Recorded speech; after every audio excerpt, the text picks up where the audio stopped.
The Wyoming Territory spring of 1887 wore its loneliness like dust, settling into cracks, clinging to boots, coating every breath with something that tasted like distance and grit.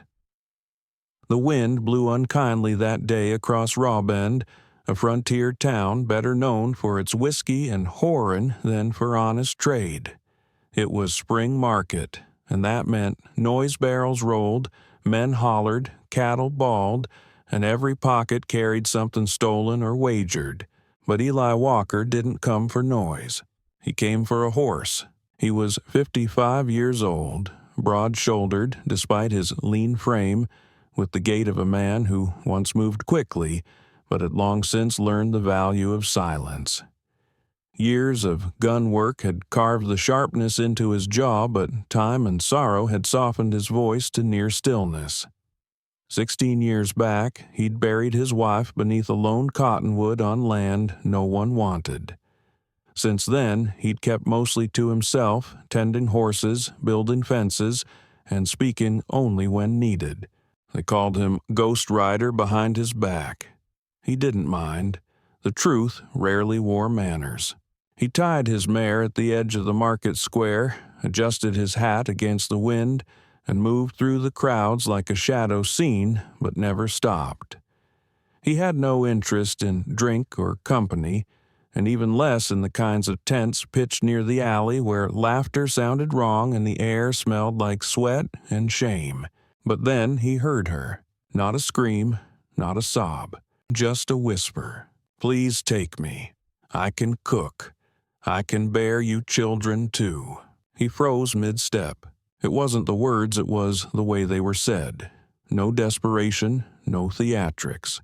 Just quiet resolve. The voice cut beneath the din like a splinter of glass. He turned. The tent was worn canvas, fraying at the seams. It bore no name, just a hand-painted sign with the word livestock scratched over in fading red. But this was no auction for cattle.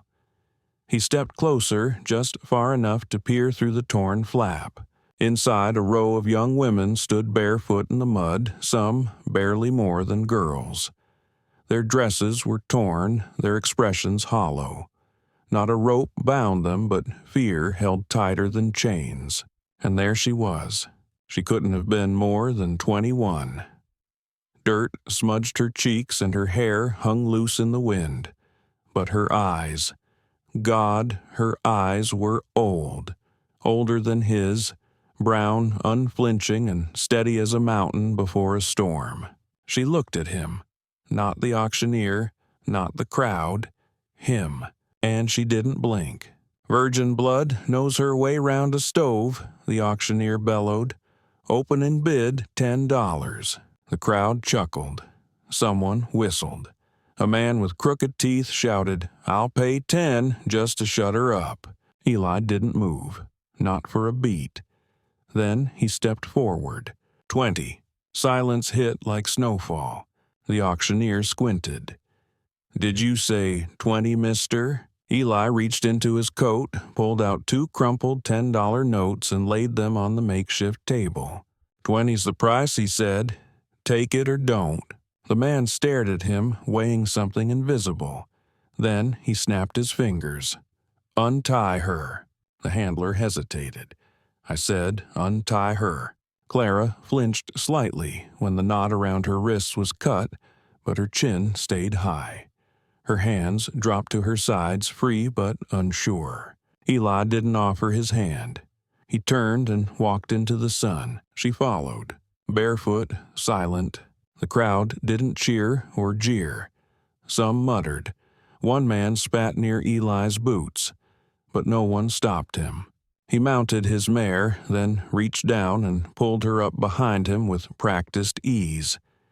She clutched his coat lightly at first, then with more certainty, as though if she let go, the world might swallow her whole. Neither of them spoke.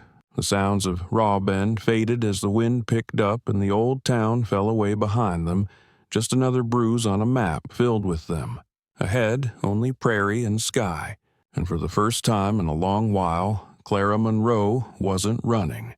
She was riding toward something unknown, but it felt possible. The road that led east of Raw Bend wasn't much of a road at all, just two faint ruts through grassland and dust, lined by crooked fence posts and sagebrush that reached for passing hooves like forgotten hands. The mare's steady rhythm filled the silence, her hooves soft against the hard-pan earth. Eli didn't speak. Neither did Clara. She sat behind him, arms looped around his waist legs tucked up to avoid the stirrups. Her bare feet rubbed raw against the saddle leather, but she didn't complain. Her silence wasn't defiance or fear, it was armor. A quiet she had learned to wear stitched together with every time she'd been ignored, silenced, or sold. The wind rose with the sun's decline. It tugged at Eli's coat and whipped strands of Clara's hair into her mouth. Still, she clung to him not tightly, but with the grip of someone who no longer trusted the earth beneath her feet. As they rode, the land stretched wider, emptier. No smoke on the horizon, no shouts or wagons, just vast Wyoming sky and the occasional hawk wheeling overhead. After a long time, Clara broke the silence. "What are you going to do with me?" Eli didn't look back. His voice, when it came, was calm. "I didn't buy you to do anything. I just didn't want you to belong to them." Clara let the words settle. She wasn't sure she believed him yet, but she didn't disbelieve him either. She adjusted her grip slightly, less guarded, more balanced. Her chin rested against the rough back of his coat, and she listened to the creak of saddle leather, the breath of the mare, the wind between them. By late afternoon, the air turned sharp. Pockets of snow still hid in the shadowed hills, and the sky wore the bruised purple of approaching dusk. That was when the cabin appeared low and square, tucked against a shallow rise in the land. It looked more like a forgotten barn than a home. The roof slanted unevenly, and one shutter hung loose, but smoke curled from the chimney, and the porch held an old rocker that swayed slightly in the breeze. Clara blinked, half expecting it to vanish. Eli dismounted with practiced ease. He tied the mare to a post, then looked up at her. He didn't offer his hand, just said, "You good to hop down?" She nodded once and slid off the saddle. Her knees wobbled from the ride, but she caught herself. The porch creaked beneath their weight. Eli opened the door without ceremony and stepped aside. Clara hesitated. The inside smelled of ash leather and something faintly sweet cornbread maybe.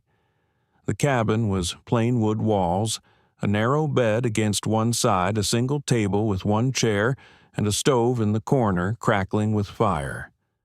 On the table sat 2 tin bowls, a loaf of bread wrapped in cloth, and a dented coffee pot still faintly steaming.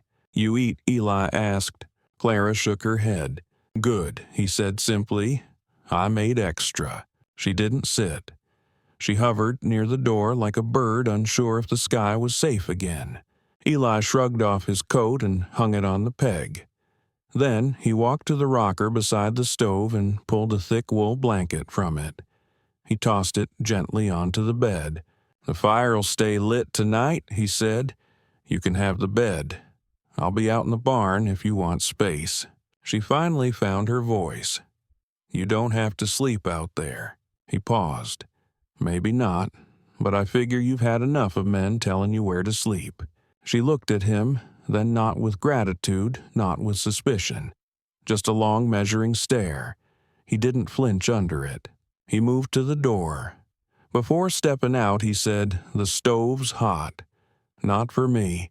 I just didn't want you to think everything in the world is cold." Then he left. Clara stayed where she was. The wind outside pressed against the door like it wanted in. After a while, she walked to the table. She picked up the spoon. The food wasn't fancy beans and salt pork, but it was warm, and that mattered more. She ate slowly, silently, trying to remember the last time someone had made a meal for her without wanting something in return. She couldn't. But she thought maybe this time it didn't mean she owed anything back. Clara woke to the scent of coffee and the sound of a blade chopping wood outside.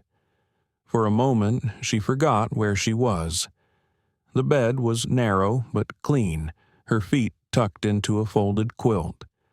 The fire had died down to glowing embers, and dawn crept through the window in soft stripes of blue and gold.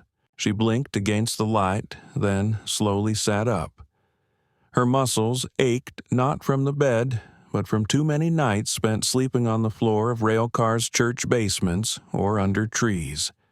But this room, for all its sparseness, held no threats, just air that smelled like pine smoke and bread. She rose and padded softly across the floor. Her bare feet met smooth wood warmer than she expected. On the table sat a tin bowl with a folded cloth over it. Lifting it, she found cornbread still warm. Beside it, a cup of black coffee, strong enough to chase off the cold in her bones. Eli wasn't inside. She glanced through the window and saw him out near the woodshed splitting logs in even, heavy strokes. His shirt sleeves were rolled arms corded with effort, but his face was still like the work wasn't hard, just necessary. She didn't wave, just watched. No man had ever left her alone this long without questions, rules, or touch. It unsettled her. Not because she feared what was coming, but because nothing seemed to be. After breakfast, she set the bowl in the tin basin beside the stove, filled it with warm water from the kettle, and scrubbed it clean. She didn't ask for permission, just did it. By noon, the sun had melted the last scraps of snow along the north fence. Clara slipped outside and stood quietly on the porch. The wind teased her hair, and for the first time in months, she let it.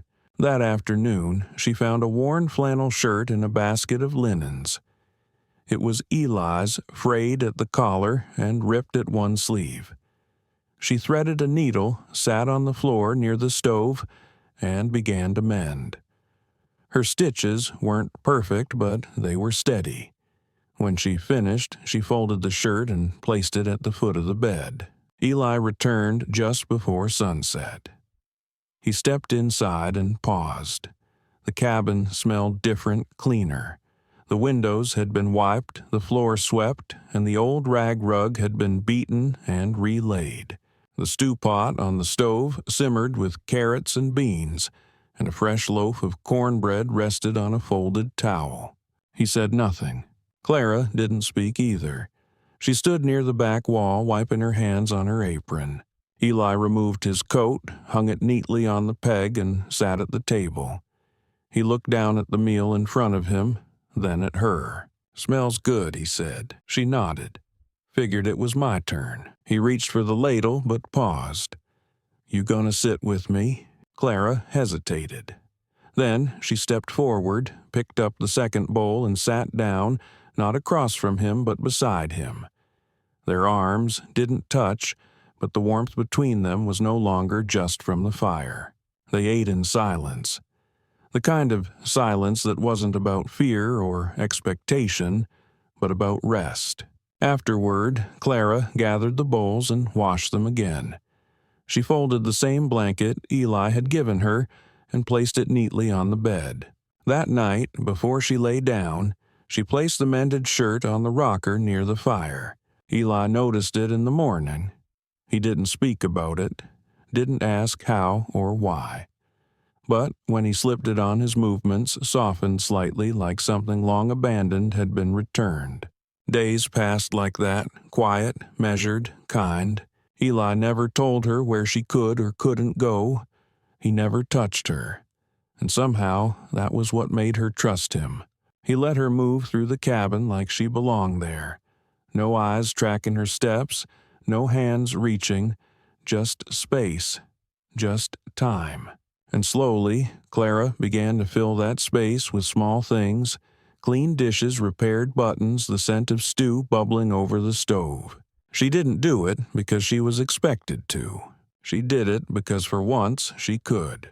The fourth night after Clara arrived, a shift came, not a sudden moment, but something like wind changing direction. It began with the spoon. She found it tucked in a box beneath the bed while looking for extra thread. The box was small and worn smooth by age. Inside were objects that didn't mean anything at first: a broken pocket watch, a weathered photograph curled at the corners, and a cracked wooden spoon split right down the handle. Clara picked it up gently. The break was clean, one that came from being held too tight or used too long.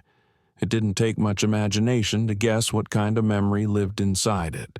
She didn't ask questions. She just whittled the edges smooth, wrapped the handle with cloth and wire, and placed it on the table beside Eli's coffee cup the next morning.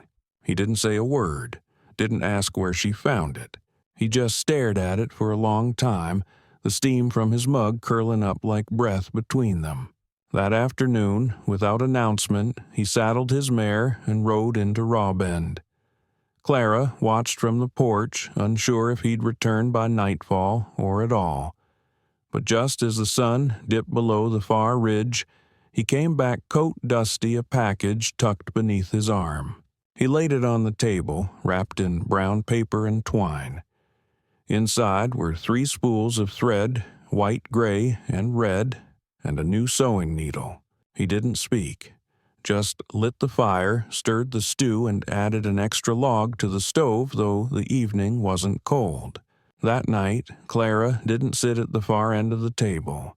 She sat near the hearth, mending one of his old shirts with the new thread, her feet tucked under her. Eli didn't interrupt. He sat across the room, running his thumb slowly across the repaired spoon. They spoke no words, but it was no longer silence. The next morning, Clara asked him where he kept the flour. Eli tilted his head toward the pantry. Bottom tin. By sundown, the cabin smelled of cornmeal and wood smoke. She baked rounds of flatbread, crisp at the edges, soft in the middle. He bit into one slowly and nodded. Real good. She smiled faintly.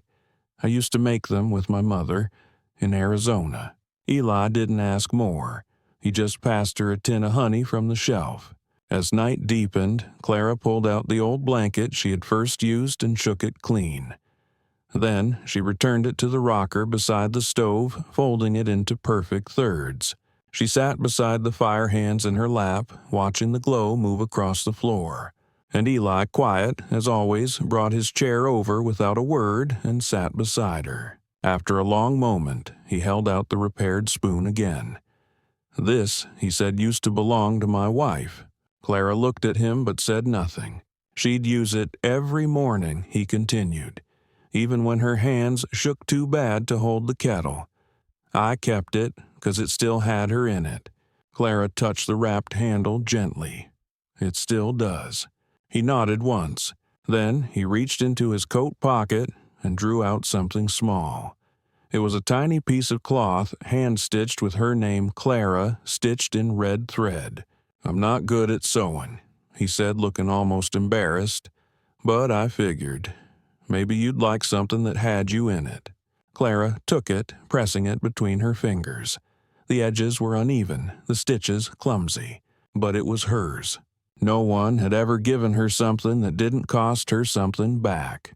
That night, when she lay in bed, she pressed the cloth to her chest and listened to the wind beyond the walls. It still howled. The prairie was still dangerous. The past was still raw. But here in this cabin, built of old scars and steady hands, something had taken root. Not love, not yet, but not loneliness either. And that, after everything was enough to sleep a little deeper. The knock came just after dusk. 3 hard raps that sent the fire flickering in the stove. Clara was near the window, folding linens when she heard it. Her breath caught. She froze. Something in the sound wasn't casual. It was flat, final, practiced. Eli stepped in from the barn, wiping his hands with a rag. He didn't speak. He didn't need to. He'd heard it too. Clara moved instinctively, stepping back into the shadows. Through the curtain, she could just make out the shape of a man, tall, relaxed, posture coat, unbuttoned to show the gleam of a gun belt beneath. A second figure stood behind him, younger, twitchy eyes darting. Eli opened the door slowly. "Evenin'," he said. "Well, I'll be damned," the older man said with a slow smile. "Eli Walker. Still alive and kicking. I figured you'd drunk yourself to death by now." Eli didn't blink. "You lost." The man stepped forward, boots crunching softly. "Nope. Came looking for what you took. Heard you paid a pretty penny for her." His eyes slid past Eli toward the dark interior where Clara now stood fully hidden. "She's got fire, that one. Gave me a hell of a look back in Rawbend." Eli's voice turned sharp. "Enough." The younger man chuckled. "Relax. We're just saying hello. You said it. Time to ride." The man's smile twisted. "You know how this works, Eli. You don't get to just walk away with property." "She's not property," Eli said, stepping out into the fading light. "She's not yours. Never was. You paid for her, didn't you? $20, they say. Bit rich for an old killer like you." Eli's hand hovered near his side. "I didn't buy her. I listened when no one else did." "She choose you, huh?" the man sneered. "How sweet."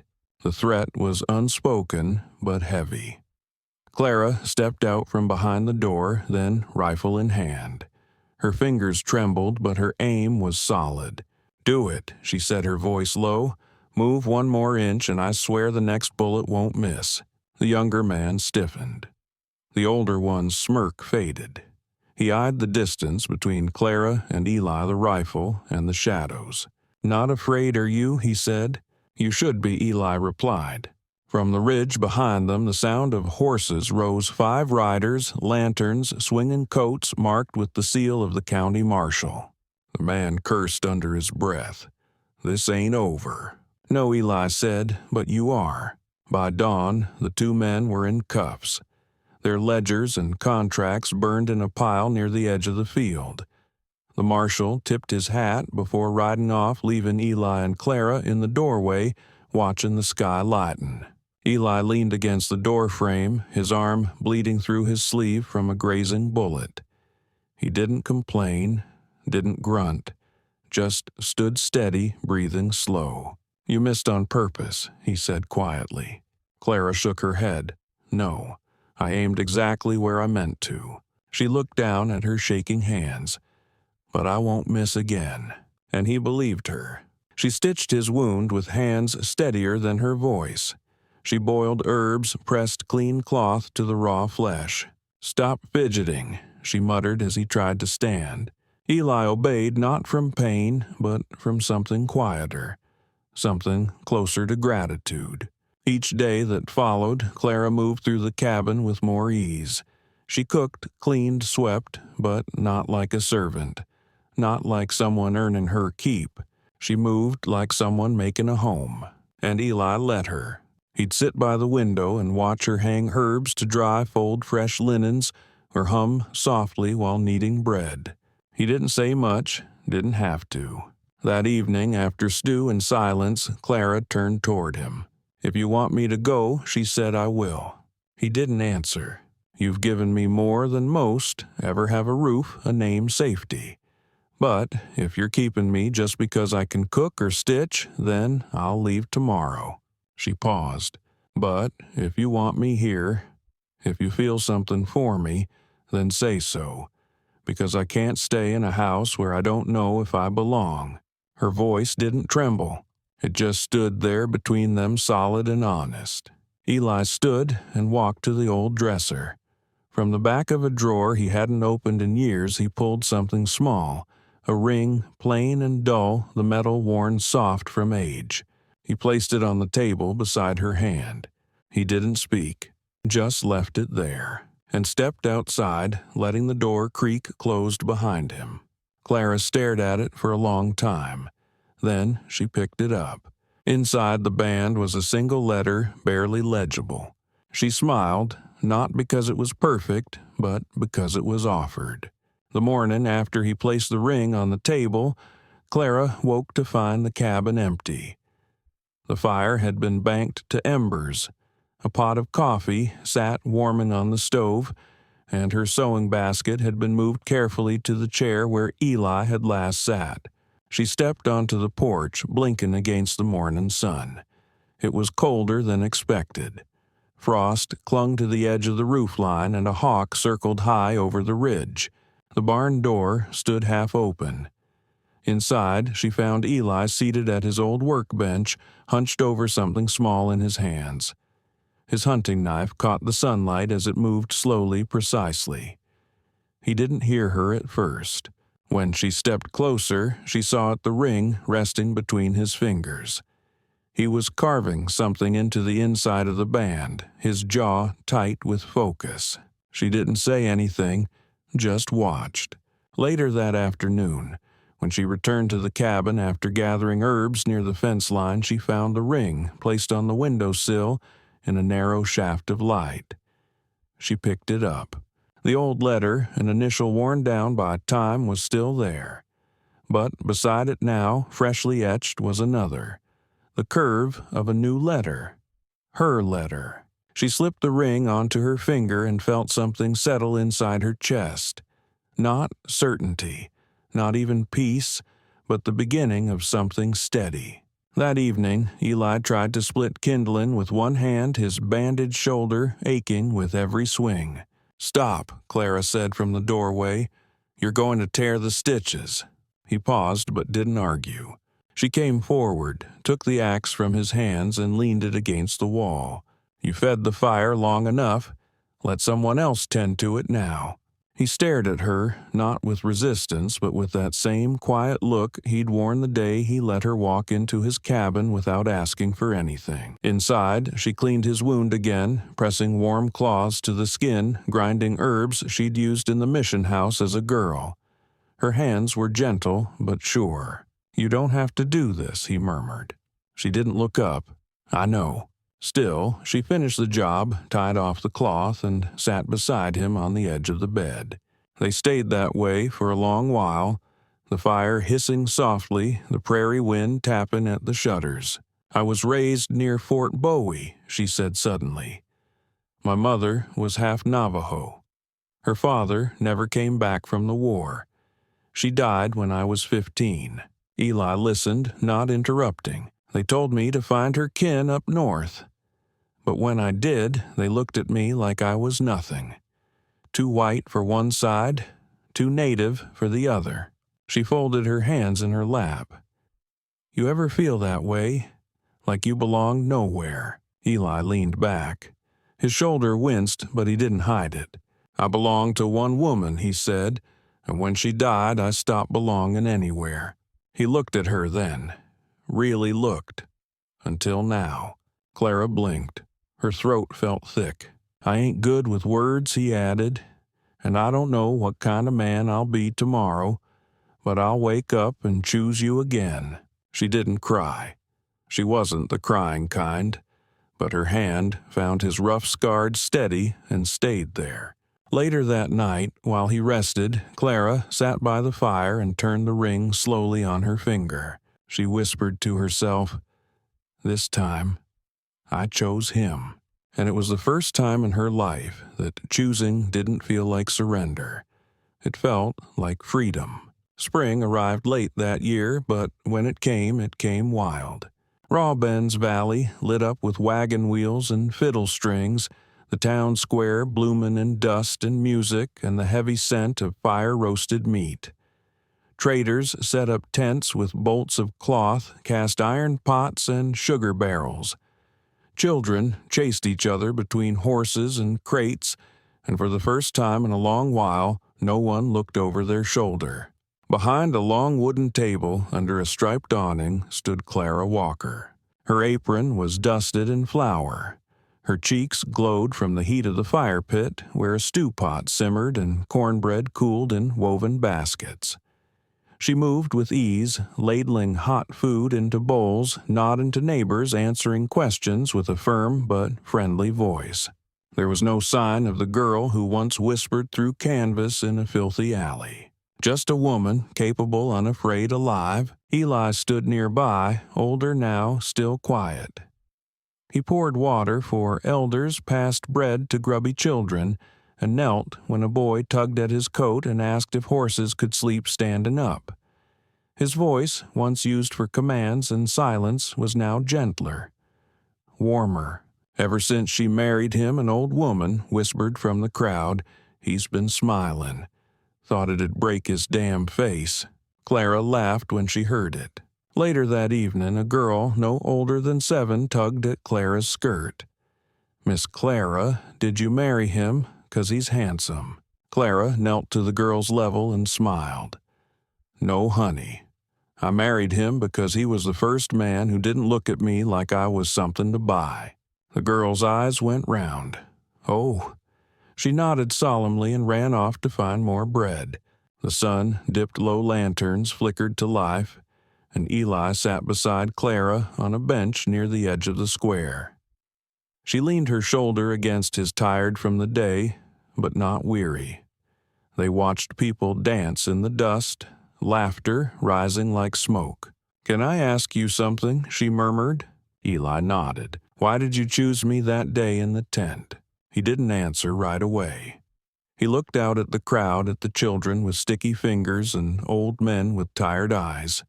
He took her hand, weathered but warm, in his. "Because you didn't just choose to survive," he said. "You chose me. And I came back to life the moment you did." She blinked back, something sharp in her chest. Not pain, not sadness. Just the weight of finally being seen. Years passed. Seasons turned like pages in a well-loved book. In a quiet kitchen beneath the same cottonwood tree where Eli's first wife rested, Clara sat at the table peeling apples. Across from her sat a girl of maybe 9, all wild hair and curiosity. "Tell me again," the girl said, "how you met Papa." Clara smiled.